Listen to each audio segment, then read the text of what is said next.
Hi dears, welcome to my channel. അപ്പോൾ ഇന്ന് ഞാൻ ചെയ്യാൻ പോകുന്നത് എൻ്റെ സേവ് ദ ഡേറ്റ് ലുക്കാണ്.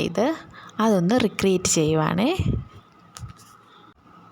ഫസ്റ്റ് ഞാൻ മോയ്സ്ചറൈസർ ഇട്ടിട്ട് ഫേസ് ഒന്ന് സെറ്റ് ചെയ്ത് കൊടുക്കുകയാണ്. ഈ മോയ്സ്ചറൈസർ ഇടുന്ന ഭാഗം ഇച്ചിരി സ്പീഡ് കൂട്ടിയാണ് ഇത്രയും സ്പീഡിൽ ചെയ്യുന്നതായിട്ട് തോന്നുന്നത്. ഇത്രയും പെതുക്കെയാണ് ഞാൻ ചെയ്യുന്നത് കേട്ടോ.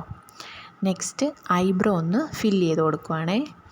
എനിക്ക് ഐബ്രോയ്ക്ക് നീളം കുറവാണ്, അപ്പം ഞാൻ കൂടുതലും ചെയ്യുന്നത് ഇച്ചിരി നീളം കൂട്ടാണ്. ബാക്കിയുള്ള ഭാഗത്ത് കറുപ്പുണ്ട്, ബട്ട് ഇച്ചിരി ലെങ്ത് കുറവാണ്. ഐബ്രോ സെറ്റ് ചെയ്ത് കൊടുത്തു. ഐബ്രോ സെറ്റ് ചെയ്യുന്നത് ഡാസ്ലറിൻ്റെ ഒരു ഐ ജെല്ല് വെച്ചിട്ടാണ്. അത് ഞാൻ കണ്ണെഴുതാനും ഐബ്രോ സെറ്റ് ചെയ്യാനും സെയിം തിങ് വെച്ചാണ്. നെക്സ്റ്റ് ഫൗണ്ടേഷനാണ് ഫേസിൽ അപ്ലൈ ചെയ്യുന്നത്. ഫൗണ്ടേഷൻ അപ്ലൈ ചെയ്യാൻ വേണ്ടി ഞാൻ 2 ഫൗണ്ടേഷൻ മിക്സ് ചെയ്താണ് തേക്കുന്നത്. ഒന്ന് ബ്ലൂ ഹെവൻ്റെ ഒരു ഫൗണ്ടേഷൻ ടിൻറ്റും പിന്നെ എൻവൈബയുടെ ഡ്യൂയി ഗ്ലോയി എന്ന് പറഞ്ഞിട്ടൊരു ഫൗണ്ടേഷനും കൂടെ മിക്സ് ചെയ്യുമ്പോൾ എനിക്ക് ഫേസിന് ഇച്ചിരി കൂടി കംഫർട്ടായിട്ട് തോന്നി.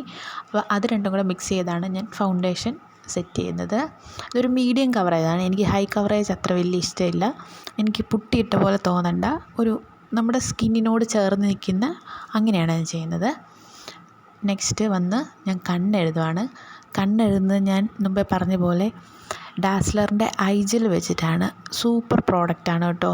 250 ആ റേഞ്ച് എന്തോ ഉള്ളൂ, പക്ഷേ നല്ല പ്രോഡക്റ്റാണ്. കണ്ണെഴുതിയാൽ നമുക്ക് ഒറ്റ സ്ട്രോക്കിൽ നമുക്ക് നന്നായിട്ട് എഴുതാൻ പറ്റും.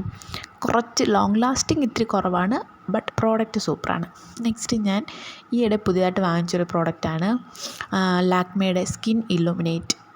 അത് എനിക്ക് ഫേസ് ഫുൾ അപ്ലൈ ചെയ്യുമ്പോൾ ഇങ്ങനെ അങ്ങോട്ടും ഇങ്ങോട്ടുമൊക്കെ നമ്മൾ തിരിയുമ്പോൾ നല്ല ഗ്ലോയി ആയിട്ടിരിക്കുന്നു. അതുകൊണ്ട് ഞാൻ മൂക്കിലും താടി ഫുള്ള് ഞാൻ അപ്ലൈ ചെയ്തിട്ടുണ്ട്. വീഡിയോയിൽ അത്ര ഉണ്ടോ എന്നറിയില്ല, പക്ഷേ ഫുള്ള് ഞാൻ അപ്ലൈ ചെയ്തിട്ടുണ്ട്. അപ്പം നമ്മളിങ്ങനെ അങ്ങോട്ടും ഇങ്ങോട്ടും തിരിയുമ്പോൾ ഫുള്ള് ഫേസ് തിളങ്ങും. ലിപ് ഷെയ്ഡായിട്ട് ഞാൻ യൂസ് ചെയ്യുന്ന ബ്ലൂ ഹെവൻ്റെ ഒരു ലിക്വിഡ് ലിപ്സ്റ്റിക്കാണ്. അടിപൊളി ഒരു റെഡിഷ് മെറൂൺ ഷെയ്ഡാണ്, പക്ഷെ പെട്ടെന്ന് ഡ്രൈ ആവും. നമ്മൾ ഇടുന്നതിന് മുമ്പ് ഒരു ലിപ് ബാമോ എന്തെങ്കിലും ലിപ്പിൽ അപ്ലൈ ചെയ്തിട്ട് വേണം. അടിപൊളി നല്ല ഒരു ഫേസ് ബ്രൈറ്റനിങ് ഷെയ്ഡാണ്. എനിക്ക് ഒത്തിരി ഇഷ്ടപ്പെട്ട. റേറ്റും വളരെ കുറവാണ്, 100 and something അത്രയേ ഉള്ളൂ. നെക്സ്റ്റ് മൈ ഫേവറേറ്റ് കുഞ്ഞി പൊട്ട് വെച്ചു.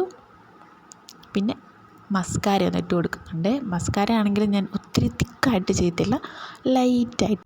ഇത് ചെയ്യുന്നതിന് മുമ്പ് ഞാൻ ടാൽക്കം പൗഡർ വെച്ചിട്ടാണ് ഈ മേക്കപ്പ് ഒന്ന് സെറ്റ് ചെയ്തത്. എനിക്ക് ഇച്ചിരി കൂടി ഒരു ഫേസിനൊരു ഫ്രഷ് ലുക്ക് കിട്ടുന്നതാണെന്ന് തോന്നി. അതുകൊണ്ട് ഞാൻ ടാൽക്കം പൗഡർ വെച്ചിട്ടാണ് ഈ മേക്കപ്പ് ഒന്ന് സെറ്റ് ചെയ്തത്. കോമ്പാക്ട് പൗഡർ യൂസ് ചെയ്തിട്ടില്ല. നെക്സ്റ്റ് മുടി ഒന്ന് കെട്ടിക്കൊടുക്കുവാണേ. മുടി എൻ്റെ സ്ഥിരം ഇത് ഇങ്ങനെ തന്നെയാണ് ഞാൻ സേവ് ദ ഡേറ്റിന് കെട്ടിയേക്കുന്നത്. അതുകൊണ്ടാണ് ഇത് തന്നെ ചെയ്തത്. ഇങ്ങനെ ബാക്കിലോട്ട് മുടിയെടുത്തിട്ട് പിന്ന് വെച്ചിട്ടൊന്ന് സെക്യൂർ ചെയ്ത് കൊടുക്കുക. എന്നിട്ട് ഇതെൻ്റെ സ്ഥിരം സ്റ്റൈലാണ് കേട്ടോ. ഈ മുടി ഇങ്ങനെ 2 സൈഡിൽ നിന്നും വലിച്ചിടുന്നത്. ഇങ്ങനെ വലിച്ചിട്ടു ബാക്കിലോട്ടൊന്ന് ജസ്റ്റ് കെട്ടിക്കൊടുത്തു. ഇത് പിന്നെ ഞാൻ കല്യാണത്തിൻ്റെ ആ സമയത്ത് ഓൺലൈൻ വഴി വാങ്ങിയതാണ്. 500 ബിലോ റേറ്റേ ഉള്ളായിരുന്നു കമ്മലും ഈ നെക്ക് പീസും കൂടി. ഇതിട്ടപ്പോൾ എനിക്ക് തന്നെ എന്നെ ഇഷ്ടപ്പെട്ടു കേട്ടോ. പിന്നെ ഈ ഒരു ധാവണി സെറ്റാണ് ഞാൻ സേവ് ദ ഡേറ്റിന് വേണ്ടി സ്റ്റിച്ച് ചെയ്യിപ്പിച്ചാണ് കേട്ടോ. ഒരു ഓൺലൈനിൽ കണ്ടിട്ട് ഇഷ്ടപ്പെട്ടിട്ട് അവരെ കോൺടാക്റ്റ് ചെയ്തിട്ടൊന്നും ആ ഒരു പ്രോഡക്റ്റ് കിട്ടിയില്ല. പിന്നെ ഞാൻ കട മൊത്തവും കറങ്ങി നടന്ന് അതേപോലെ ബാക്ക് നെക്കും ഒക്കെ സെറ്റ് ചെയ്ത്. എങ്ങനെയുണ്ട്? ഇഷ്ടമായോ ഈ ലുക്ക്? ഇഷ്ടമായെങ്കിൽ ലൈക്ക് ചെയ്യണം, സബ്സ്ക്രൈബ് ചെയ്യണം. Thank you.